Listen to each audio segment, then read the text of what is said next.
The only son of men know is that of marrying for wives. No, he's just trying to like look for a loophole out of. He's just trying to escape. Just accept that you've made a mistake. That's the first thing.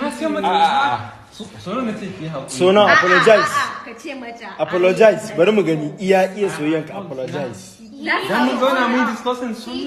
the thing. To daga yau dole na tashi sallan dare.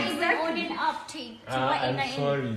You're sorry? Yeah, The fact that you're looking for a reason. Yana making someone. Exactly. You do not look for a reason. Exactly. You Na ce accept. mace ta no ni haka ko sai kalle da ko in ce ki hakuri kin san dan Najeriya ko da ka da shi ya hakuri da Allah ina ne kin gane sabila da kai ka san he's going through a lot so naturally by default yeah na sa ta dariya Best in going through a lot.